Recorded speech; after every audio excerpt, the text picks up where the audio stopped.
दत्त माझी माता, दत्त माझा पिता, बहीण बंधू चुलता दत्त माझा, दत्त माझे गुरु, दत्त माझे तारू आणि मजशी आधारू दत्तराज प्रस्तुत प्राप्त रूपी सेवेकरता घेतलेला अभंग आहे.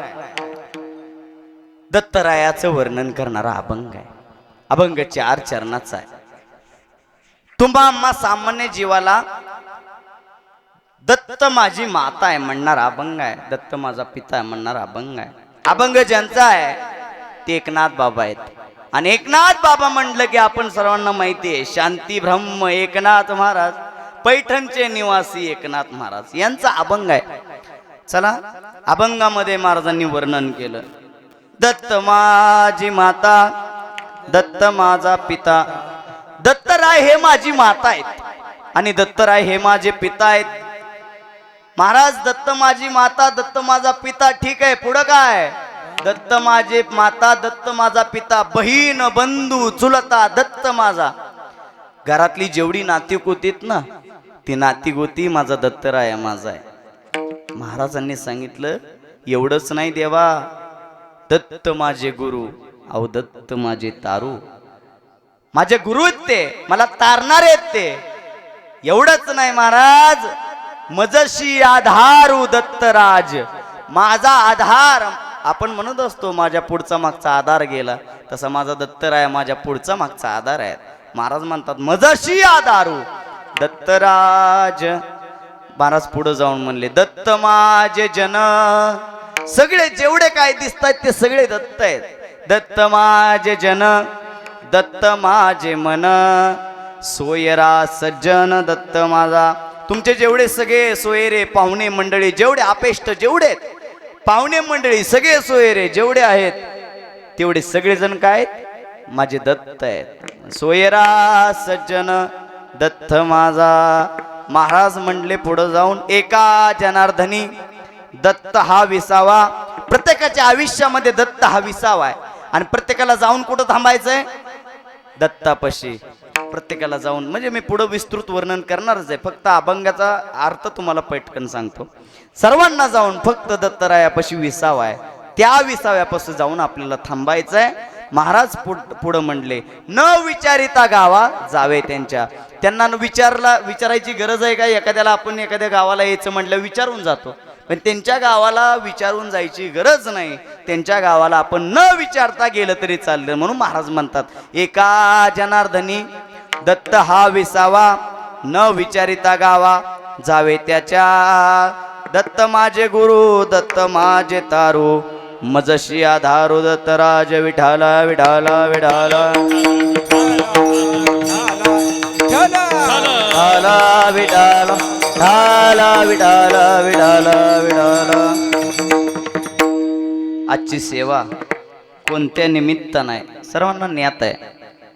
आज आपल्या या गायकवाड वस्तीवरती नवनाथजी नारायण गायकवाड यांच्या घरी हा चालू असणारा दत्त जयंतीचा सोहळा वर्ष 5वं, 5व्या वर्षामध्ये पदार्पण आहे. आणि 5व्या वर्षीची कीर्तन सेवा माझ्याकडे एखाद्या पामराकडे देवानं दिली. महाराज आमच्या वारकरी संप्रदायामध्ये भरपूर दिवस झाले महाराज आहेत. एक भजनी मंडळातले एक गायक म्हणून आमच्याबरोबर फिरले आणि पहाडी आवाजवरचा, आणि म्हणायला देखील त्यांना सुंदर येतं. महाराजांच्या घरी हा कार्यक्रम ठेवलाय. खरं तर महाराज मला हिथं आल्यावर माहीत झालं तुमचं घर आहे. महाराज म्हणले आपलंच आहे. म्हणून चला, निमित्त सर्वांना माहिती आहे, दत्त जयंतीचं निमित्त आहे. काही ठिकाणी 4 ते 6 हा जन्मोत्सव साजरा होतो आणि काही ठिकाणी 10 ते 12 हा जन्मोत्सव साजरा होतो. आपण सकाळच्या सत्रामधला 10 ते 12चा जन्मोत्सव या ठिकाणी साजरा करतोय. चला, दत्तरायाचा आज जन्मोत्सव आणि या जन्मोत्सवाच्या निमित्तानं माझ्या एकनाथ बाबांनी दत्तरायाचा लिहिलेला अभंग आहे. तत्पूर्वी बाजूला सगळे टाळकरी आहेत, सगळे टाळकरी महिला मंडळ, पुरुष वर्ग तुम्ही बघत असाल. ज्यांनी इंदापूरमध्ये वारकरी संप्रदाय टिकून ठेवला, ज्यांच्या खांदावरती आजपर्यंत वारकरी संप्रदायाची धुरा आहे, अशा सर्व टाळकऱ्यांसाठी महिला मंडळ, पुरुष वर्ग एकदा जोरदार टाळ्या वाजवा.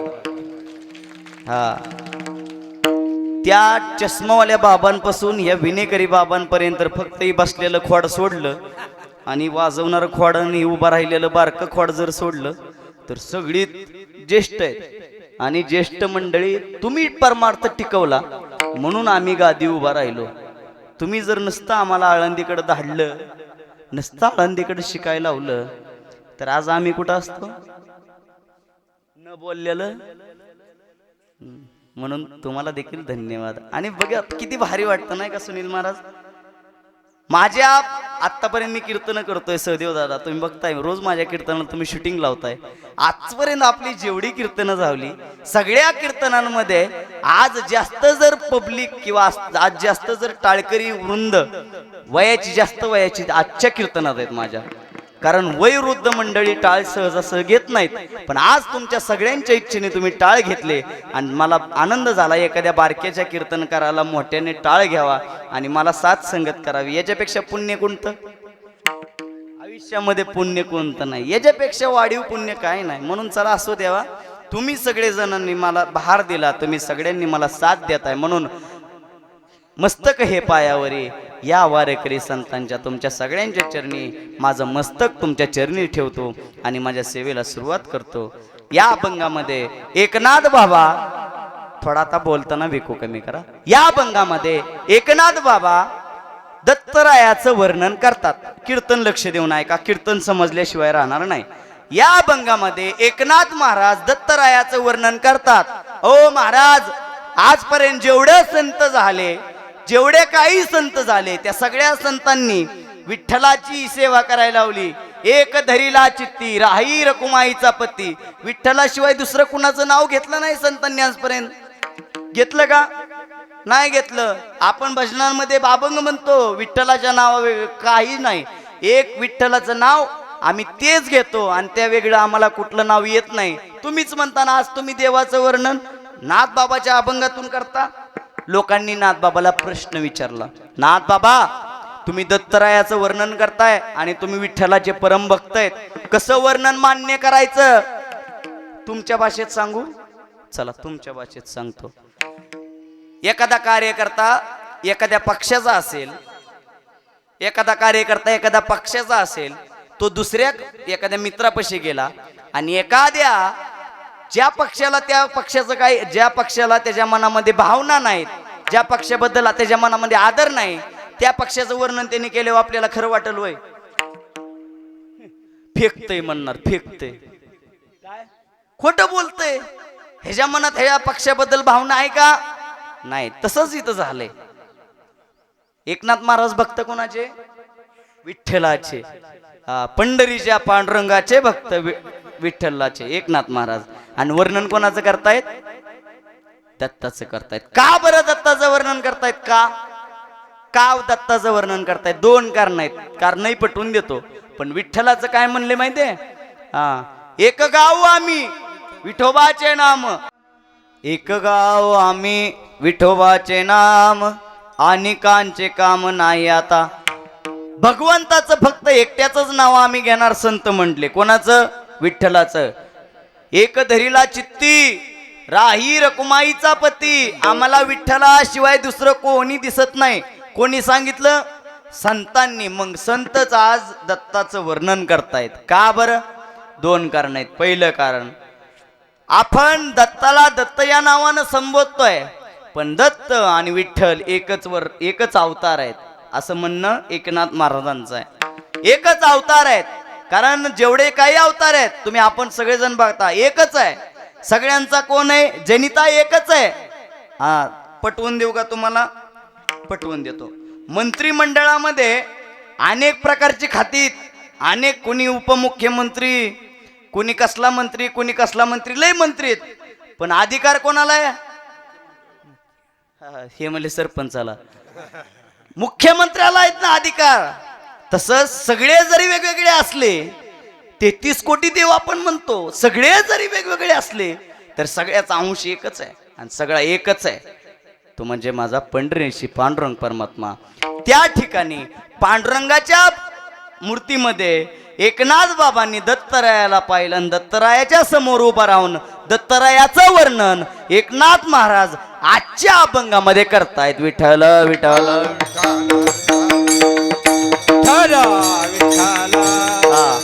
हे झालं पहिलं कारण. पहिलं कारण आलं लक्षात. त्या ठिकाणी त्यांना पाहिलं. दुसरं कारण आहे का? दुसरं कारण असं, जनार्दन स्वामींचे गुरु कोण? एकनाथ महाराजांच्या गुरूंचे म्हणजे जनार्दन स्वामींचे गुरु कोण? दत्तराया. दत्तराया महाराज आहेत का ना? माझं काय चुकतंय का? गायकवाड वस्तीला शांत बसतात, बोलत नाहीत का? बोला बोला. जनार्दन स्वामींचं वर्णन. जनार्दन स्वामी हे कोणाचे भक्त आहेत? दत्तरायाचे. आणि जनार्दन स्वामी हे कोणाचे गुरु आहेत? नाथबाबाचे. मग ऐका, गुरूंच्या गुरूंचं वर्णन कोण करताय? एक शिष्य करतायत. म्हणजे एकनाथ महाराजांचे गुरु जनार्दन स्वामी आणि जनार्दन स्वामींचे गुरु दत्तराया. आणि या दत्तरायांचं वर्णन आजच्या अभंगामध्ये एकनाथ महाराज करतायत. विठ्ठल विठ्ठल.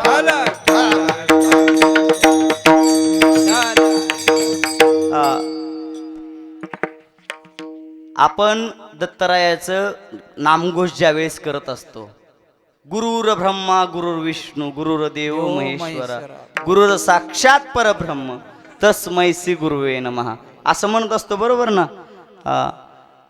दत्तराया हे 3 देवांचे अवतार आहेत, बरोबर? दत्तराया स्वतःचे गुरुही झाले, दत्तराया स्वतःचे शिष्यही झाले. आणि दत्तराया कोण आहेत? देवाचे अवतार आहेत. चला, या पृथ्वी तलावरती 3 गोष्टी आहेत. तुम्हा आम्हा जड जीवाला या पृथ्वी तलावरती यावंच लागतं. तुम्हा आम्हाला इथं यावंच लागतं. आपण किती जरी म्हणलो जन्माला यायचं नाही, जन्माला यायचं नाही, जन्माला यायचं नाही, पण तुम्हाला सांगू, यावंच लागतं, यावंच लागतंय. मी पुन्हा येईल, पुन्हा येईल, पुन्हा येईल. ह्याला 5G रेंज लागते. ह्याला 5G रेंज लागते. चला असो, मी पुन्हा येईल म्हणणाऱ्यांना यावंच लागतं. तुम्हा आम्हाला जन्माला यावंच लागतं. आईच्या पोटामध्ये पुन्हा जन्म घ्यावाच लागतो. आणि किती नाही म्हणलं तरी मरावं लागतच. तुम्ही म्हणला महाराज आम्हाला मरायचं नाही, आम्हाला जन्माला बी यायचं नाही, येडाय का काय? 184 योनी, सगळ्या योन्या तुम्हाला फिरवून महागारी येऊन पुन्हा जन्म एकच आहे, हा मनुष्य देह. मंग लागे वारा मनुष्य देहाचा. तुम्हाला या देहामध्ये काही करून यावंच लागतं. आणि या देहामध्ये आला ना, तुम्हाला फक्त भगवंताचं नामचिंतन एवढंच करावं लागतं. म्हणून चला 3 वर्ग आहेत. पहिला वर्ग, तुम्हाला जन्माला यावंच लागतं. बसलेले महिला मंडळ, पुरुष वर्ग, टाळकरी, तुम्हाला जन्माला यावंच लागतं. तुम्हाला महाराज तुम्ही काय असं झालं काय? मला बी यावंच लागतं ना. सगळ्याला जन्माला यावंच लागतं. दुसरा वर्ग संतांचा वर्ग, जे स्वतः येतात आणि स्वतः जातात. स्वतः येतात, स्वतःच्या अधिकारानं येतात आणि स्वतःच्या अधिकारानं जातात. महाराज कसं म्हणता असं? कारण जगाच्या कल्याणा संताच्या विभूती आणि देह कष्टवेती परोपकारी. चला, तुम्हाला हे पटलं नाही तर तुकोबाराय सुद्धा एका अभंगात, जगा काळ खाय आम्ही माता दिला पाय.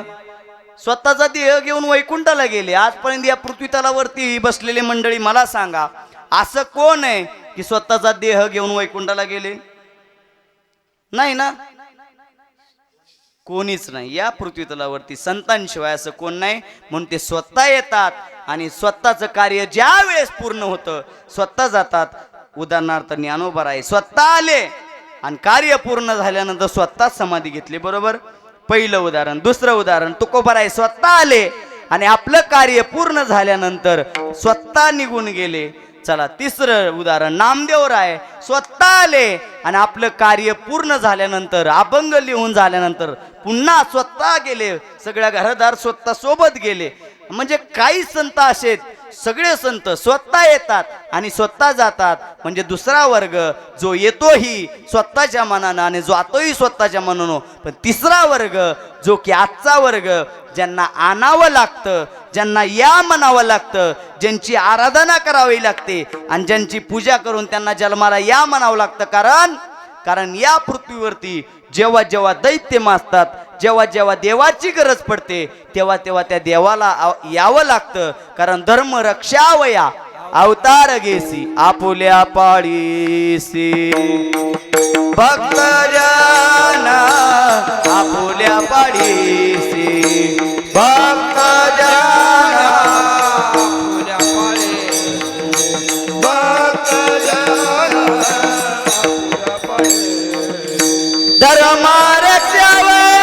अवतार घेसी आपुल्या पाळीसी भक्त जन आपुल्या पाळीसी भक्त जन आपुल्या पाळीसी भक्त जन धर्म रक्षावया अवतार घेसी आपुल्या पाळीसी भक्त जन आपुल्या पाळीसी भक्त जन आपुल्या पाळीसी भक्त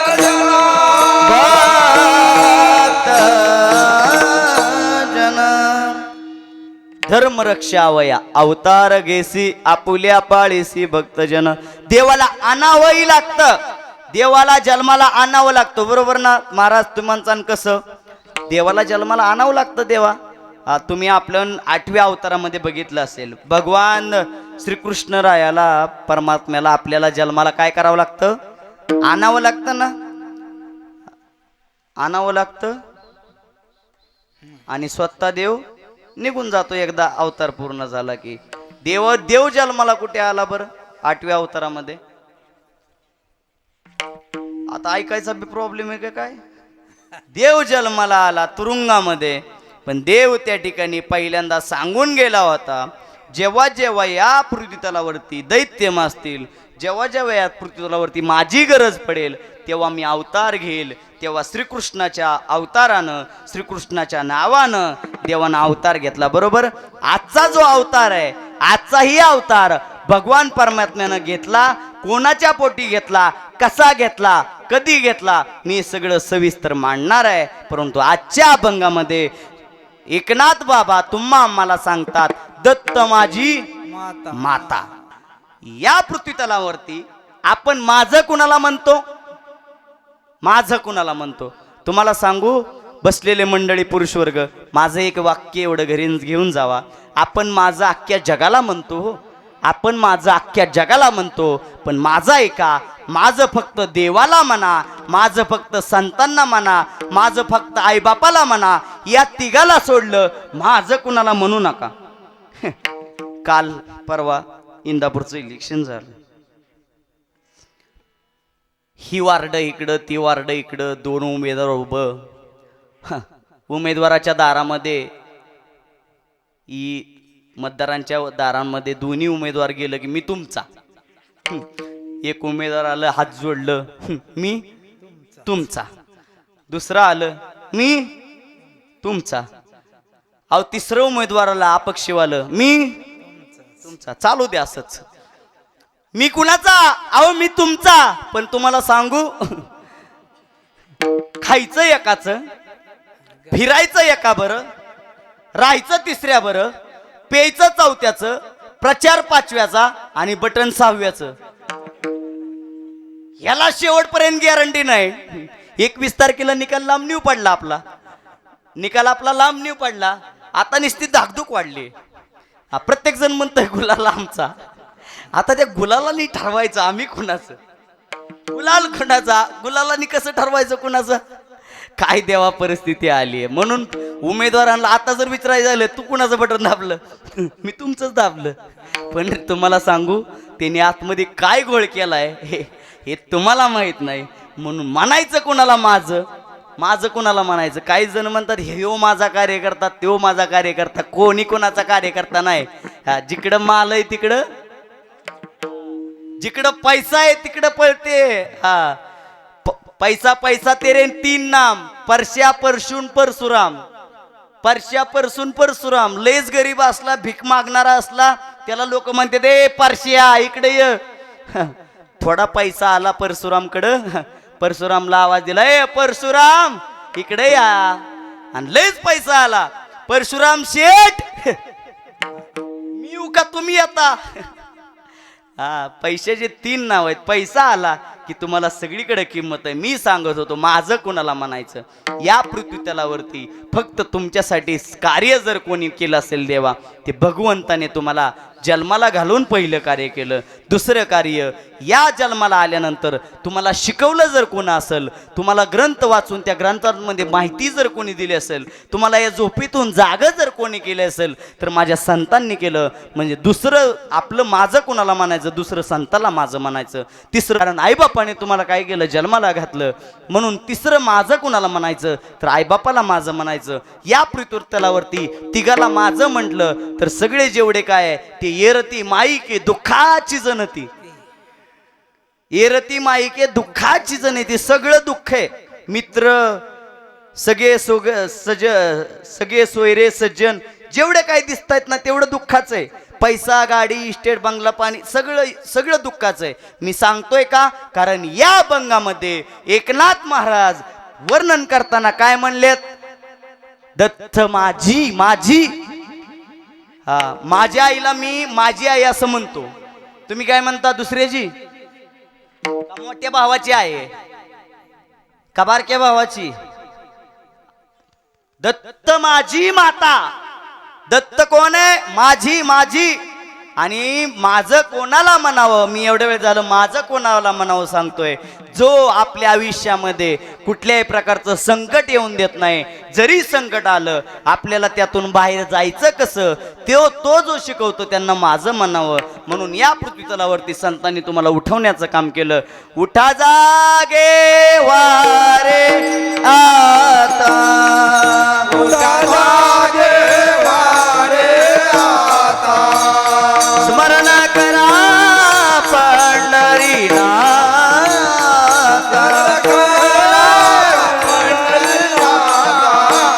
भावे चरणी ठेवा माता, भावे चरणी ठेवा माता, चुकवी व्यथा जन्माच्या, चुकवी व्यथा जन्माच्या, चुकवी व्यथा जन्माच्या, चुकवी व्यथा जन्माच्या. उठा जागे वारे आता, उठा जागे वारे आता, स्मरण करा पंढरीनाथ,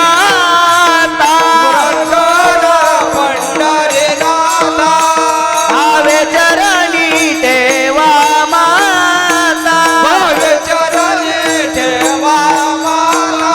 हे चुकवी व्यथा जन्माच्या, चुकवी व्यथा जन्माच्या, चुकवी व्यथा जन्माच्या, चुकवी व्यथा जन्माच्या, आज आगे वारे आता, स्मरण करा पंढरीनाथा, भावे चरणी ठेवा माता, चुकवी व्यथा जन्माच्या. उदाहरण जर तुम्हाला द्यायचं म्हटलं, सकाळचे 8:30 वाजावे, पुरुष वर्ग महिला मंडळ लक्ष द्या, सकाळचे 8:30 वाजावे आणि 8:30 वाजले आपला सूर्य जरी डोक्यावर आला आणि सूर्य जरी डोक्यावर आला, आपल्या घरातला पोरगा जर उठला नसेल, आई काय करते, त्या बाळापाशी जाते आणि बाळाच्या डोक्यावरून हात फिरवून सांगते, ए बाळा उठ, दिवस उजाडलाय आणि आपल्या डोक्यावरती या ठिकाणी सूर्य आलाय, आता उठायची वेळ झालीये, उठ तू. मला सांगा, ते उठवणं चांगलं की वाईट? आईनं झोपेतनं उठवणं वाईट का चांगलं? झोपत्यात का काय इकडली लोक, काय काय की चांगलंय का वाईट आहे? चांगलंय ना. मग संतांनी तुम्हाला झोपीतनं उठवलं. तुम्ही म्हणता घरात झोपलेल्या 4 भीतीत झोपलेल्या झोपीतनं नाही, 4x4च्या खोलीतनं 10x10च्या खोलीतनं तिथं उठवलं नाही. आयुष्याच्या झोपीतनं तुम्हाला संतांनी उठवलं आणि मग संतांनी तुम्हाला सांगितलं आता करायचंय काय, करायचंय काय. आपण जन्माला आल्यापासून करायचंय काय हे तुम्हाला संतांनी सांगितलं. कारण देवे दिला देह भजना गोमटा, तो या झाला फाटा बादिकेचा. सांगितलं कुणी? संतांनी. हा देह नाशिवंत मळमूत्रांचा बांधा, हे सांगितलं कुणी? संतांनी. हा, तुम्ही फक्त संतांनी असं म्हणा, मी सांगतो सगळं तुम्हाला. तुम्हाला सांगू, देह हे काळाचे धन कुबेराचे हे सांगितलं कोणी? संतांनी. आणि लैला को भूल न जाना हे सांगितलं ते म्हणतात संतांनी, गायकांनी सांगितलं. बरोबर, ते तुम्ही आम्ही सांगितलं हो, म्हणजे तुम्ही आम्ही म्हणा, ते संतांनी नाही सांगितलं.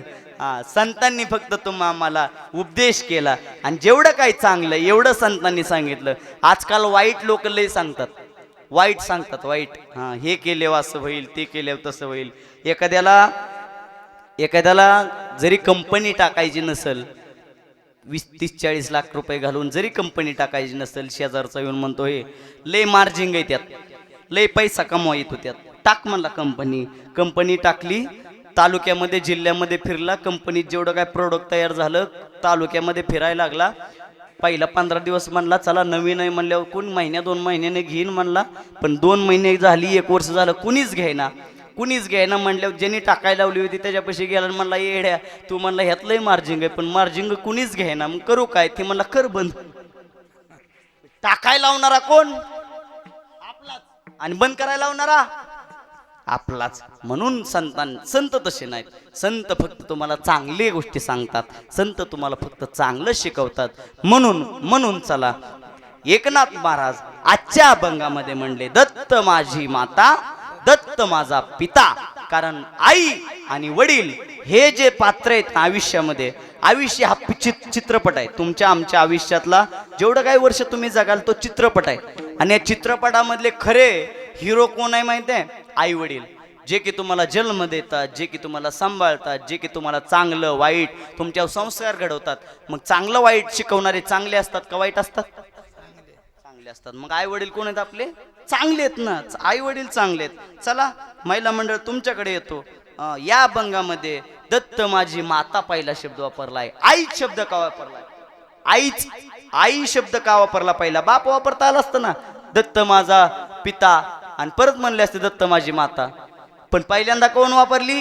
आई. कारण या पृथ्वीतलामध्ये तुमच्यावरती नितांत प्रेम करणारी, निस्वार्थ प्रेम करणारी एक म्हणजे आई आणि दुसरे म्हणजे संत.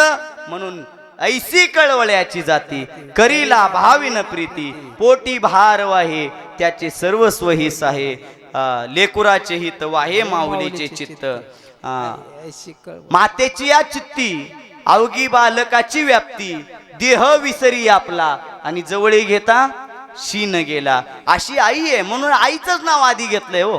तुम्ही म्हणला असता महाराज दुसरी कुणाची नाव होती, कुणाची नाव नाही घेतली. फक्त जी तुमच्यावरती निस्वार्थ प्रेम करते ती आई आहे. शेजारच्या बाईनं तुम्हाला खाऊ घातलेला भात आणि आईनं फक्त तुमच्यावरती डोक्यावर फिरवलेला हात हा सारखा असतो, बरोबर ना? आई तुमच्यावरती एवढं प्रेम करते, म्हणून याच्या अभंगामध्ये आई लिहिली. चला तुम्हाला सांगू, या पृथ्वीतलावरती मी काल एक गोष्ट ऐकली. मी अभंगाला सोडून बोलत नाही महिला मंडळ, आईचं वर्णन आहे म्हणून आईचं फक्त तुम्हाला 2 मिनिटं सांगतो. आई काय असते माहिती आहे? आई तुमच्यावरती एवढं प्रेम करते, एवढं प्रेम करते, या पृथ्वीतलावरती दुसरं बापही थोडं किनभर कमी करतो, पण सगळ्यात जास्त प्रेम आई करते. म्हणून असं आईचं काळीज, अशा आईचं मनात भावना कशी, असं वर्णन जर तुकोबारायांनी केलं, ज्ञानोबारायांनी केलं, माझे बाबांनी केलं, नामदेवरायांनी, जेवढ्या दिवस अशी आई तुमच्या दिवस एकही क्षण आपल्या डोक्यावरून आयुष्यामध्ये पदर पाडला नाही. चला दुसरी गोष्ट, आई आजकाल हेच का इंदापूरमध्ये बाजारपेठावरती आपण जर वारकरी संप्रदायामध्ये, आपला संप्रदाय वारकरी संप्रदाय आपल्यापासून पंढरपूर जवळ आहे, आणि पंढरपूरला जर गेला तर दोन्ही कमरेवरती हात देऊन दोघही विठ्ठल आणि रुक्मिणी कशामुळे उभेत? भक्त पुंडलिकामुळे उभेत. आणि भक्त पुंडलिकाने काय केलं? पुंडलिके काय केले? परब्रह्म उभे केले. पुंडलिकानं फक्त आई वडिलाची सेवा करून भक्त पुंडलिकानं देवाच्या बापाला 28 युग झालं उभं केलं. म्हणून अशी आई तुमच्या आमच्या आयुष्यामध्ये तुम्हाला आम्हाला देवानं दिली. चला आजचा अवतार हा आईच्या उदरातून नाही, आजचा अवतार आईच्या उदरातून आहे. मी म्हणतो आई तुम्हाला जन्माला आल्यावर कळती असा भाग नाही, किंवा देव जन्माला आले आणि जन्माला येऊन देवाला सुद्धा जन्म घेताना कुणाच्या उदरामध्ये जावं लागतं?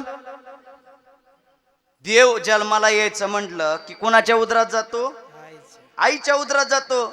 मग ते तुम्हाला जी आई या ठिकाणी तुम्हाला जन्म देते, जे हे जग दाखवते, त्या आईला आपण काय म्हणतो माहिती का? बाईच्या पोटात काय राहत नाही. कोणाच्या नाही ना राहत बाईच्या पोटात. बाईच्या पोटात जर काय राहत असतं तर तुम्हाला हे जग दिसलं असतं वय? तिने तसंच ठेवलं असतं. नाही राहत. हा आजकाल पण तुम्हाला सांगू, ती जी आई आहे, ती जी बाई आहे, ती जी बहीण आहे, जी ती काकू आहे, जी मावशी आहे, ती आई मावशी भाई बहीण भाऊ जेवढ्या काय आहेत ना, त्यांचं तुमच्याबद्दल जे जे प्रेम आहे ना, ते या पृथ्वी तलावरती कोणीही करत नाही. म्हणून चला तुम्हाला सांगतो, या पृथ्वी तलावरती तुम्हाला एक आईचं काळीज काय असतं सांगतो. आपल्या या काही दिवसापूर्वी आपल्या महाराष्ट्रामध्ये गेल्या 3 वर्षापूर्वी सिंधुताई सपकाळ गेल्या. बरोबर. सिंधुताई सपकाळांचं कमी वयामध्ये लग्न झालं आणि कमी वयामध्ये लग्न झाल्यानंतर सिंधुताई सपकाळांचं त्या नवऱ्यानं मारहाण केली आणि मारहाण करून सिंधुताई सपकाळांना सोडून दिलं. सिंधुताई सपकाळांना सोडून दिल्यानंतर सिंधुताई सपकाळ बाहेर फिरू लागल्या, स्मशानभूमीत गेल्या आणि स्मशानभूमीमध्ये राहू लागल्या. मरायचं कशाला राहायचं असं म्हणून मनामध्ये भावना आणली आणि मनामध्ये भावना निर्माण झाल्यानंतर एक भिकारी सिंधुताई सपकाळांच्या जवळ आला आणि सिंधुताई सपकाळांच्या जवळ आल्यानंतर सिंधुताई सपकाळांना तो भीक मागू लागला. सिंधुताई सपकाळांच्या हातामध्ये एक भाकरी वाळली होती. सिंधुताई सपकाळाने विचार केला, आता थोड्या वेळात मी मरणार आहे, जर का मी आत्ता मरणार आहे तर या भाकरीचं काय होणार आहे? माझ्यावर भाकर तर सोबत येणार नाही, मी तिकडे नेऊन भाकर तर खाणार नाही, ही भाकर अशीच राहणार आहे. मग ती भाकर घेतली, त्या भिकाऱ्याला दिली. भिकाऱ्याला दिल्यानंतर ते त्या भिकाऱ्याने भाकर खाल्ली, पाणी घेतलं आणि पाणी पिल्यानंतर त्या सिंधुताई सपकाळांना त्या भिकाऱ्याने आशीर्वाद दिला, तुझं कल्याण होईल. सिंधुताई सपकाळाने तिथं सगळं ओळखलं आणि सिंधुताई सपकाळ म्हणल्या, मी जर का एका भिकाऱ्याला जगवू शकते तर मी आयुष्यामध्ये कोणालाही जगवू शकते. मी आयुष्यामध्ये काही करून मागं राहू शकत नाही. चला, मुलगी जन्माला आली स्मशानभूमीमध्ये. मुलगी ज्यावेळेस सिंधुताई सपकाळांच्या पोटामधून मुलगी जन्माला आली, त्या मुलीची जी नाळ असते ते तोडण्यासाठी आपण जर आज बघतो कात्री वगैरे वापरतात डॉक्टर, पण त्यावेळी सिंधुताई सपकाळांनी दगडाने ती नाळी तोडली आणि आपली जी मुलगी आहे ना, त्या मुलीला सगळ्यात जवळ ठेवली आणि अनाथाची माय झाली. 3000 मुलं आजपर्यंत तिथं शिकतात त्यांच्या आश्रमामध्ये आणि सगळ्या मुलींचे ते लग्न लावून देतात. दुसरी गोष्ट अशी, जी स्वतःची मुलगी आहे ती सिंधुताई सपकाळांपासून कितीतर दिवस बाहेर राहत होते, त्या सिंधुताई सपकाळ त्यांचं एक वाक्य आहे, महाराष्ट्रामध्ये जर मोठं व्हायचं असेल तर काय करावं लागतं? मरावं लागतं.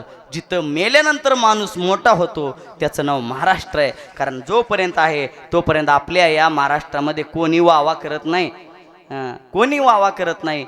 इंदोरीकर बाबा काय ट्रोल केलं अहो, त्या माणसाचं रोज कितीतर मोठा प्रवास आहे. आज इंदापूरला कीर्तन असलं की उद्या डायरेक्ट परभणी बीडला कीर्तन असतं. 500 किलोमीटरचा प्रवास करून तो माणूस कीर्तन करतो. मी तर म्हणतो, तमाशात बसणारा समाज जर कीर्तनामध्ये कुणी आणला त्यांचं नाव इंदोरीकर महाराज आहे. आणि गेल्या काही दिवसापासून त्यांना ट्रोल करण्यात आलं. एवढं ट्रोल केलं, त्यांना म्हणले साखरपुडा मोठा घातला, 3-4 लाख घालवले, 7-8 लाख घालवले, लग्न तर तुम्ही 40 लाख रुपये घालून कराल, पण त्यांचा रोजचा इन्कम विचारलाय का कोणी? एवढा इन्कम आहे म्हटल्यानंतर त्यांचं असं म्हणणं होतं की कर्ज काढून मुलींचे लग्न कर नका, पण आपल्यासारख्यांनी अर्थ वेगळा घेतला आणि अशा इंदोरीकर बाबांना आपण ट्रोल केलं. म्हणून चला, असो, त्यांचं अंतकरण हे आपल्या समाजासाठी आपल्यासाठी खूप मोठं आहे. पण आईचं अंतकरण, आई आपल्या मुलांसाठी एवढं काही करते आणि आयुष्यामध्ये आईसारखं प्रेम दुसरं कोणी देणार नाही. संतांनी विचार केला, आईपेक्षा वरचढ प्रेम करणार कोण आहे का? नाही. मग संतांनी काय केलं? एकनाथ बाबांनी आईची उपमा ह्याच्या अभंगामध्ये दत्तरायाला सगळ्यात पहिली दिली. त्या अभंगाचं पहिलं चरण, दत्त माझी माता, दत्त माझा पिता, बहीण बंधू चुलता, दत्त माझा, घरामध्ये भाऊ माझा आहे, दत्त या अवताराने भाऊ माझा आहे, बहीण माझी दत्त अवतारानं, चुलते देखील दत्त अवताराने माझेत, जेवढं काय आहे ते दत्त अवताराने माझं आहे. एकनाथ बाबांनी आजच्या अभंगामध्ये असं सांगितलं. चला, अनुसया आणि आत्रेय ऋषी यांच्या पोटी एक संतान जन्माला येणार होतं, पण त्या अगोदरचा कथा विस्तार तुम्हाला या ठिकाणी थोडक्यात सांगण्याचा प्रयत्न करतो. ब्रह्मदेवाच्या नेत्रेतून ज्यांचा जन्म झाला त्यांचं नाव आत्रेय ऋषी, म्हणून आत्रेय ऋषी नाव पडलं.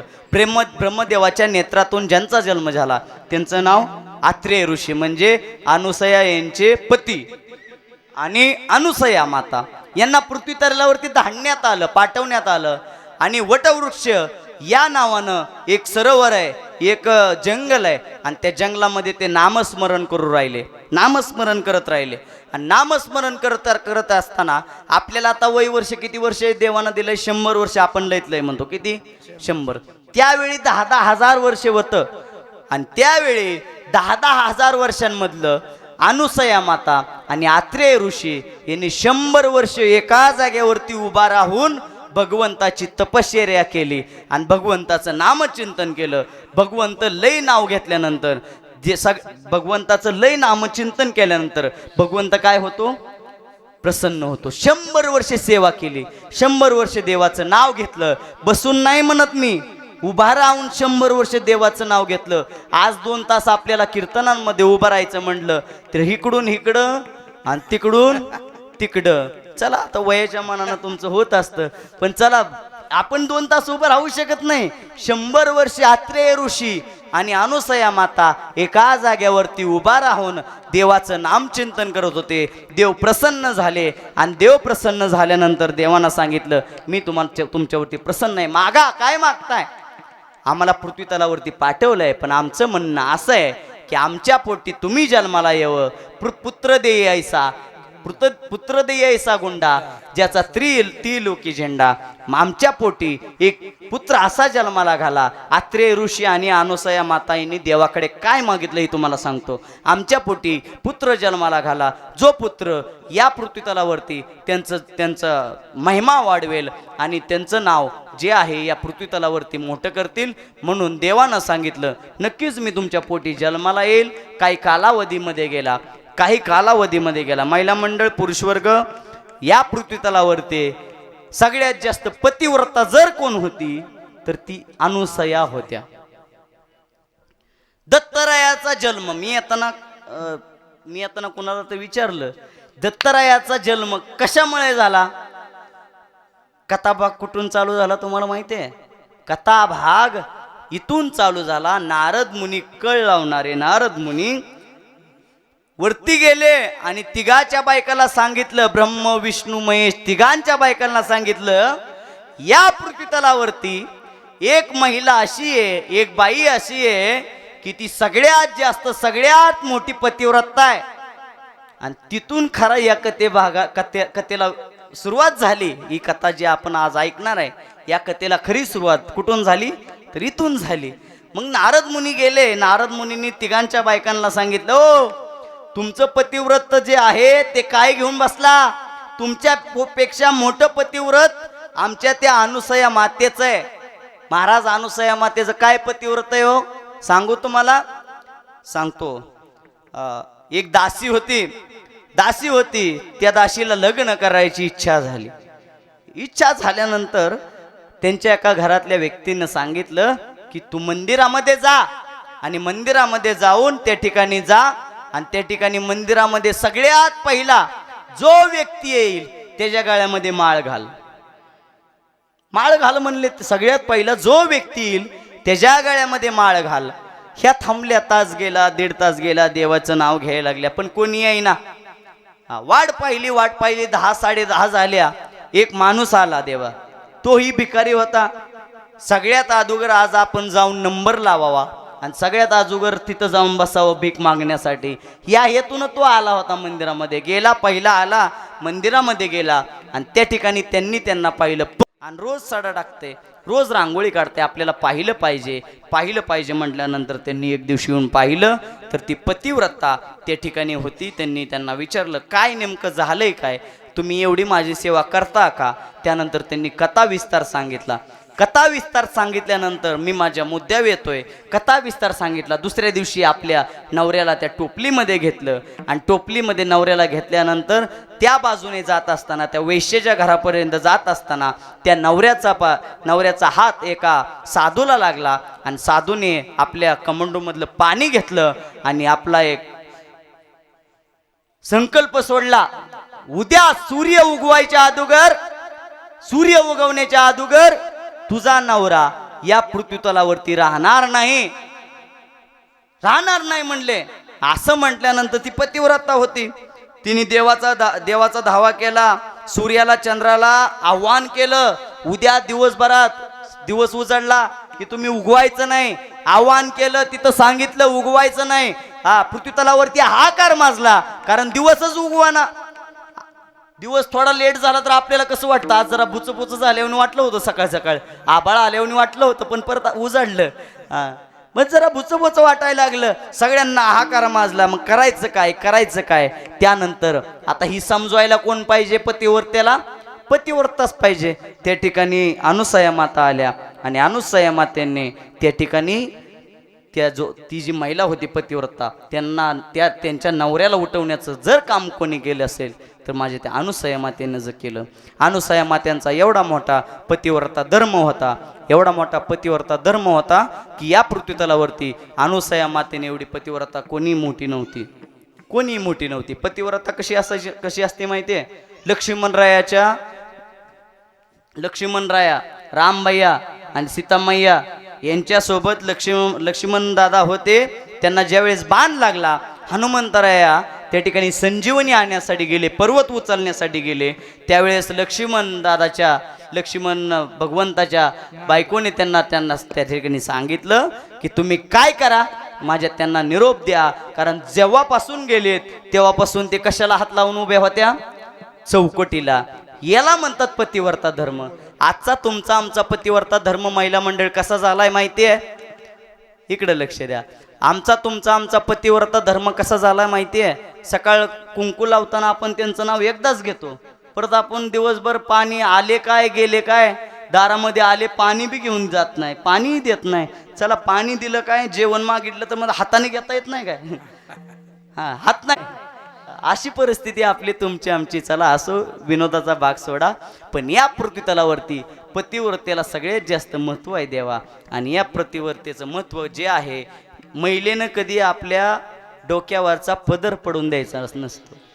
पतिव्रतेचा सगळ्यात मोठा पतिव्रतेचा धर्म. आता नका घेऊ, राहू त्यात कीर्तन झालं. सगळ्यात मोठा धर्म आहे की आपल्या डोक्यावरती काय पाहिजे? पदर पाहिजे. आपल्या भारताच्या राष्ट्रपती ज्या की काही दिवसापूर्वी होत्या, प्रतिभाताई पाटील, जेवढ्या दिवस होत्या तेवढ्या दिवस एकही क्षण आपल्या डोक्यावरून पदर पाडला नाही. आजकाल आम्ही इंदापूरमध्ये बाजारपेठेत चाललो की आमच्या डोक्यावरचा पदर इथं येतो, कमरेला खोसलो की धडा धडा धडा, हातात पिशवी, खरेदी मोठी असते ना, त्यामुळे काय करणार. चला, पतिव्रतेचा धर्म जर काय आहे तर पतिव्रतेचा धर्म असा आहे की पती जो सांगेल किंवा पतीच्या अधीन राहणं, पतीची सेवा करणं, हा पतिव्रतेचा धर्म आहे. 1,500 आले अकाउंटला की नवऱ्याला देणं, हा पतिव्रतेचा धर्म नाही. 1,500 अकाउंटला आले की तुम्हीच काढून आणून खर्चा, हा पतिव्रतेचा धर्म नाही. किंवा साडी घेतल्याशिवाय मी तुमच्या घरी येणारच नाही, हा पतिव्रतेचा धर्म नाही. आजकाल काही जण माहेरला जाऊन राहतात आणि तिकडून सांगतात मला त्यांनी नाराज केलं. काय झालं?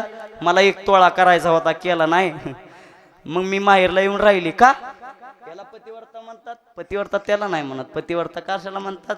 पतिव्रता जी पतीच्या अधीन राहते, जी पतीचं प्रत्येक शब्द पाळते, त्याला पतिव्रता म्हणतात.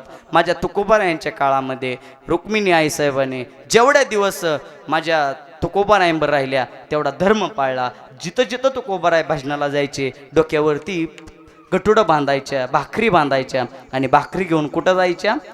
जिथं तुकोबाराय बसले, ज्या डोंगरावर, भालचंद्र डोंगर, भंडारा डोंगर, ज्या डोंगरावरती असतील तिकडं जायच्या, कानाला माती लावायच्या. हा पतिव्रतेचा अधिकार आहे. तर तुम्ही म्हणसाल कानाला माती लावली, त्या आईसाहेबाला कानाला माती लावल्या विठ्ठल विठ्ठल ऐकता येत असेल का?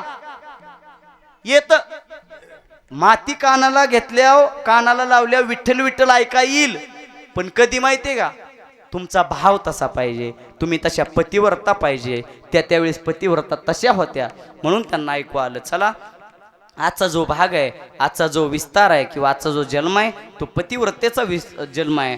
आणि या पतिव्रतेचं महात्म्य नारद मुनी या पृथ्वीतलावरती फिरत आले आणि बघतात तर काय, अनुसया मातेचं पतिव्रतेचं जे व्रत आहे एवढं मोठं होतं, त्याची लौकिक झाली. त्या अख्ख्या जगामध्ये अनुसया मातेचं नाव लोक घेऊ लागले. नाव घेतल्यानंतर आता एखादी महिलेचं नाव पुढं जायला लागलं, दुसरी महिला लगेच काय करते माहिती का? काय करते माहिती का? ती कुठं लई शहाणी आहे, ती अशी या आणि ती तशी या, काय तिचं ऐकायचं या? आता ग बाया, कशाला तिचं ऐकायचंय? असं म्हणता म्हणता देवांच्या बायकाला ती गोष्ट कळली आणि देवांच्या बायकांना आपल्या देवांना एक आज्ञा केली. आता बायकोचं ऐकावं लागतं. बायकोचं आता माझं झालं नाही, तुम्हाला अनुभव मोठे आहेत. बायकांचं ऐकावं लागतं. त्यावेळेस सुद्धा देवानं बायकांचं ऐकलं आणि तिथं मोठा घोळ झाला.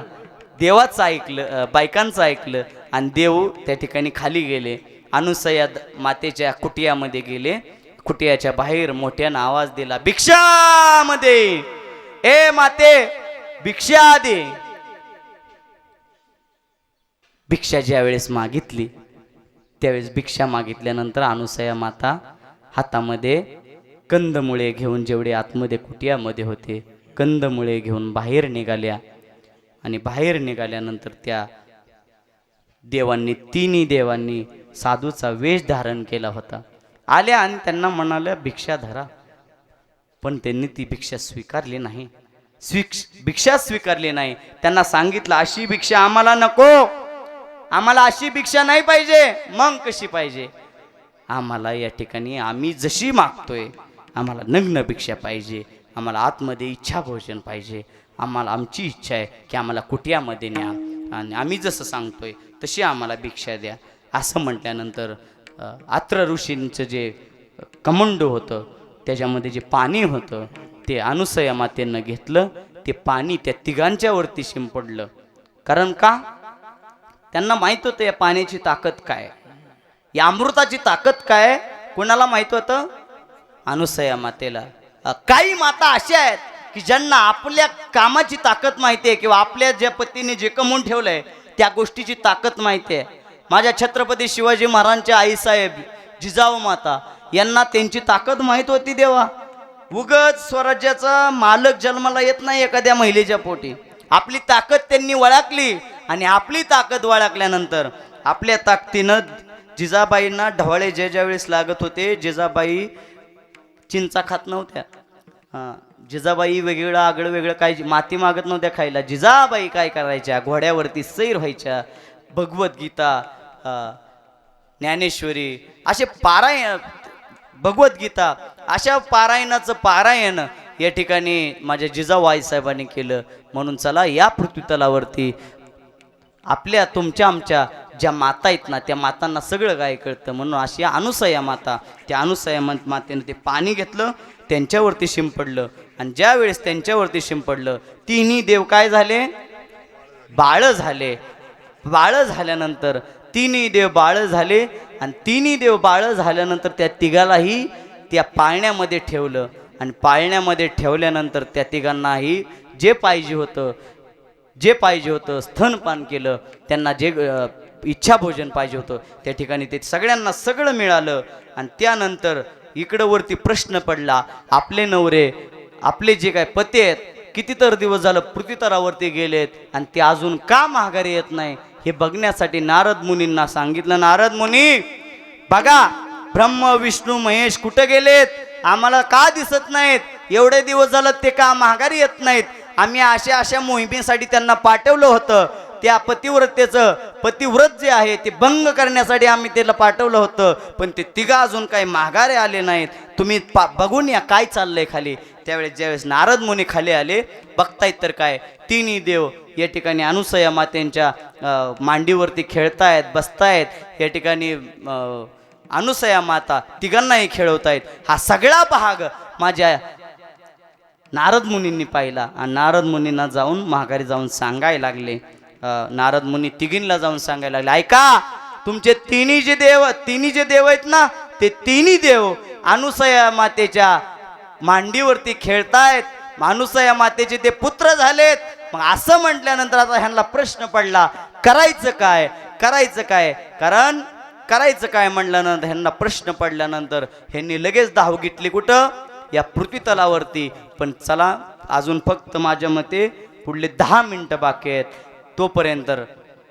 तोपर्यंत तुम्ही आम्ही मोठ्या प्रेमानं एकदा भगवंताचं नामचिंतन घ्या. हात वरती करा सगळ्यांनी. ज्या भगवंताचा आपण जन्म पुढल्या 10 मिनिटांमध्ये साजरा करतोय. दिगंबरा श्रीपाद वल्लभ दिगंबरा, दिगंबरा दिगंबरा श्रीपाद वल्लभ दिगंबरा, दिगंबरा दिगंबरा श्रीपाद वल्लभ दिगंबरा, दिगंबरा दिगंबरा पार वल्लभ दिगंबरा, श्रीपाद वल्लभ दिगंबरा, श्रीपाद वल्लभ श्रीपाद वल्लभ दिगंबरा, श्रीपाद वल्लभ दिगंबरा, दिगंबरा दिगंबरा श्रीपाद वल्लभ दिगंबरा, दिगंबरा दिगंबरा श्रीपाद वल्लभ दिगंबरा, पार खुमाई ठोबा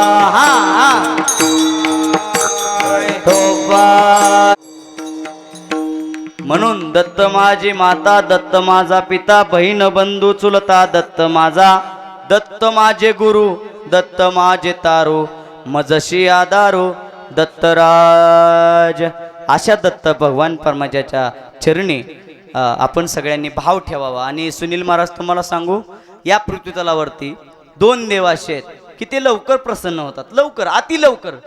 एक तर आपला भोळा महादेव शंकर भगवान परमात्मा, आणि दुसरे म्हणजे दत्तराया, जे की तुम्हाला सर्वात जास्त प्रसन्न होतात, सर्वात लवकर प्रसन्न होतात. एकच मंत्र आहे, तेवढा जर घेतला की दत्तराया प्रसन्न झाले म्हणून समजा. पण भावना तशी पाहिजे, तुमचा भाव तसा पाहिजे. कारण दत्तराया आजपर्यंत जेवढे काही दत्तरायापाशी लोक आली, जेवढे काही भाविक आले, दत्तरायाने त्यांना आपलं केलं आणि दत्तराया त्यांचे काय झाले? गुरु झाले. म्हणून आजही म्हणलं जातं दत्तगुरु काय आहेत आमचे? दत्तगुरु आमचे पाठीराख आहेत, दत्तगुरु आमचे सर्वस्व आहे, दत्तगुरु आमचा आधार आहे. आणि भिवू नकोस, मी तुझ्या पाठीशी आहेत असे म्हणणारे स्वामी समर्थ देखील कोणाचे शिष्य आहेत? दत्तगुरूंचे. चला, शंकर बाबा पुण्यामध्ये त्यांचा मोठा धनकवडीला मठ आहे. कोणाचे गुरु, कोणाचे शिष्य आहेत? दत्तगुरूंचे. असे दत्तगुरूंचे कितीतरी शिष्य आहेत. आणि या सगळ्या शिष्यांच्या माग दत्तगुरु स्वतः भगवान परमात्मा त्यांच्या माग थांबलाय. त्याच्या आधीमध्ये कोणी नाही, आधीमध्ये कोणी नाही. म्हणजे तुम्हाला एक भाग सांगू, पुरुष वर्ग महिला मंडळ, आपलं जर गावामध्ये एखादं चांगलं काम आहे आणि एखादा आपण कागद घेऊन एखाद्या तलाट्याकडे गेलो तर तलाठी म्हणतो पहिला कोणाकडे जा? सरपंचाकडे जा. सरपंचाकडे गेलं की सरपंच म्हणतो माझ्याकडे काय? डेप्युटीकडे जा. डेप्युटीकडे गेला, डेप्युटी म्हणतो माझ्याकडे काय? तू कुठल्या वार्डातनं आलाय? ती म्हणला 3 नंबर. मग 3 नंबर वार्डातला सदस्य कोण आहे? त्याच्याकडे जा. तो म्हणला सदस्याकडे गेला, सदस्याला म्हणलं माझं असं काम आहे. सदस्य म्हणलं माझ्याकडे कशाला आलाय? तुमच्या गावात तुमच्या भावकीत कारभारी कोण आहे? त्याच्याकडे जा. म्हणजे किती अडथळे आहेत. पण या आजचा जो अवतार आहे दत्तराया, याच्यामध्ये आधीमध्ये कोण आहे का? अजिबात आधीमध्ये कोणी नाही. डायरेक्ट दत्तराया आणि शिष्य डायरेक्ट समोरासमोर. म्हणजे कोण आहेत ते? सगळ्यांचे गुरु झाले दत्तराया. म्हणजे दत्तरायांचा एक अभंग आहे, सुंदर असं एक भावगीत आहे बघा. ते भावगीत थाप टाका. मन लागो रे लागो रे, मन लागो रे लागो रे, मन लागो रे लागो रे, मन लागो रे माझे गुरु भजनी. मन लागो रे माझे गुरु भजनी. मन लागो रे माझे गुरु भजनी. मन लागो रे मन लागो रे मन लागो रे मन लागो रे मन लागो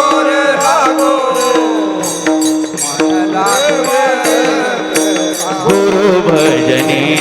मन लागो रे माझे गुरु भजनी. दत्त नामाच्या कीर्तनी, दत्तनामाच्या चरणी, दत्तनामाच्या चरणी, दत्तनामाच्या कीर्तनी, दत्तनामाच्या कीर्तनी मन लागो रे माझे गुरु भजने, मन लागो रे माझे गुरु भजने, मन लागो रे माझे गुरु भजने.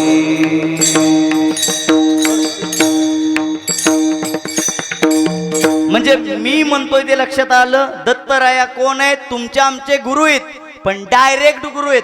त्यांच्या आधीमध्ये कोण आहे का? नाही. आधीमध्ये कोण आहे? कोणाकडे वशिला लावायची गरज पडत नाही. आधीमध्ये कोणाला पैसा द्यायची गरज पडत नाही. टेबलाच्या वरून नाही ना, टेबलाच्या खालून नाही ना, कुठूनच पैसा देऊ नका, कारण डायरेक्ट तुमचे गुरु दत्तराय आहेत. म्हणून चला, दत्तरायाचं आपण वर्णन करत असताना आपण मगाशी आलो होतो की दत्तरायाच्या घरामध्ये, अनुसया मातेच्या घरामध्ये तिन्ही देव पाळण्यामध्ये खेळतायत, पाळण्यामध्ये हे करतायत. त्या ठिकाणी अनुसया मातेच्या घरी तिन्ही देवी आल्या आणि तिन्ही देवींनी त्या ठिकाणी विनंती केली, ओ आम्ही तुमचं पतिव्रत भंग करण्यासाठी आमच्या नवऱ्यांना पाठवलं, पण आता ऐका, आमचे जे नवरे आहेत किंवा आमचे जे तिन्ही पती आहेत ना, आमच्या तिन्ही पतींना तुम्ही आमच्या स्वाधीन करा. तेव्हा अनुसया मातेनं सांगितलं, ऐका, तुमचे पती त्या समोरील पाळण्यामध्ये आहेत. जिजा जो पती असेल तिने आपला पती उचलून घ्यावा. पण ऐका, समोर पार्वती माता गेल्या.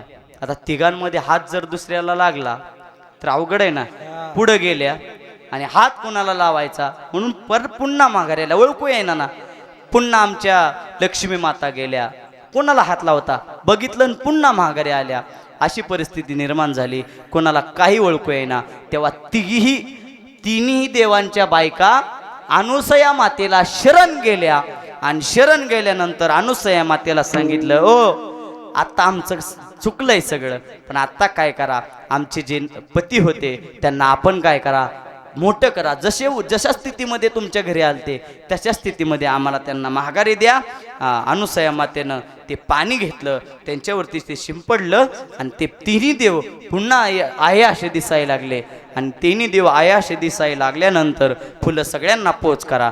फुलं पोच झाली की मला फक्त सांगा फुलं पोच झाली. तिन्ही देव आहे असे झाले आणि तिन्ही ज्या देवमाता होत्या, ज्या देवांच्या बायका होत्या, तिन्ही देवांनी आपल्या पतींना घेतलं आणि जाते वेळी त्या ठिकाणी अनुसया माता रडू लागल्या, लळा लागला होता. तिन्ही देव निघाल्यानंतर अनुसया माता रडायला लागल्या, हा लळा लागला होता. त्या ठिकाणी त्यांच्यावरती प्रेम जडलं होतं. मग आता करायचं काय? त्यानंतर अनुसया मातेनं एक आशीर्वाद मागितला आणि आशीर्वाद देवांनाही लगेच दिला. देवानंही असा आशीर्वाद दिला, तिन्ही पुत्र एकाच दिवशी, तिन्ही पुत्र एकाच दिवशी, एकाच मातेच्या उदरामध्ये, एकाच कुटियामध्ये तिन्ही पुत्र, 3 शिरे 6 हात, तया माझे दंडवत. असे तिन्ही शिर, 3 6, 3 हात, 6 हात 3 शिर असे असणारे दत्तराया अनुसया मातेच्या पोटी जन्माला आले आणि दत्तरायाचा जन्म झाला. बोला दत्त भगवान की. ज्ञानेश्वर माऊली, ज्ञानराज माऊली, तुकाराम ज्ञानेश्वर माऊली.